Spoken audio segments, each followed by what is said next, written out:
Pop Stop, an old-fashioned country store with character, located in the town of Flowery Branch in South Hall County at an address that sometimes raises eyebrows. 5974 Jim Crow Road. You heard right, Jim Crow Road. Yeah. Josie Melton, as in Josie's Jerky, has owned the store with her husband Butch for 18 years now, and they're used to the occasional customer with a surprised look on his or her face. People question it.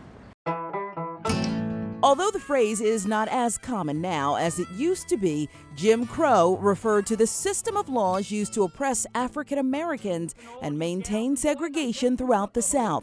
I'm going to sing a little song. My name's Jim Crow. The name Jim Crow was derogatory and came from a popular song that stereotyped blacks in minstrel shows. Jim Crow.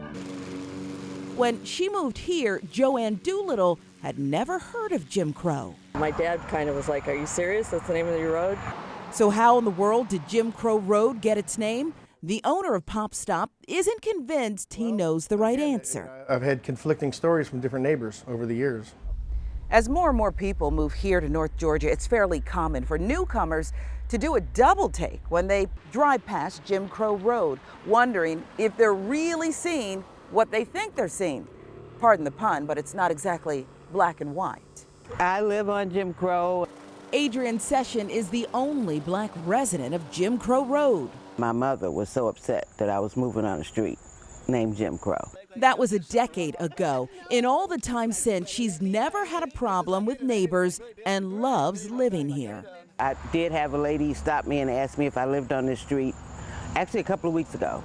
And she said she was surprised that a black person lived here. And I was like, well, I've been here for 10 years. How are you? Fine, how are you? I'm doing fine. Friend and neighbor Charlene Talmadge says there's no great mystery here.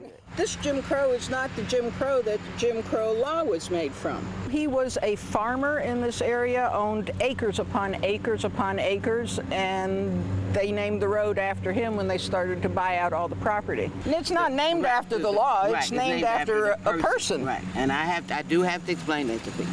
Yeah. And then they sort of calm down a little bit, but then they go, I still wouldn't live on Jim Crow if I was black.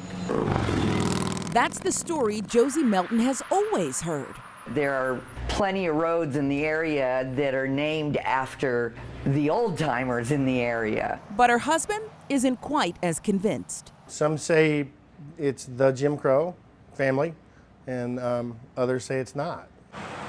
A man, Jim Crow, acquired the land in these parts back in 1917, but Jim Crow wasn't his real name. His real name was Glenn Chartis Crow. Jim was a nickname, and you almost have to wonder if that's a coincidence. We're going to city council and we're asking for the name change because it's just 2016. An effort is underway to change the name of Jim Crow Road. I've talked to some neighbors and they do want the name changed, but if they do, they change it. If they don't, they don't. Adrian Session isn't saying how she feels about it, but makes it clear she's no activist. I'm not going to be marching up and down Jim Crow with a sign saying change the name.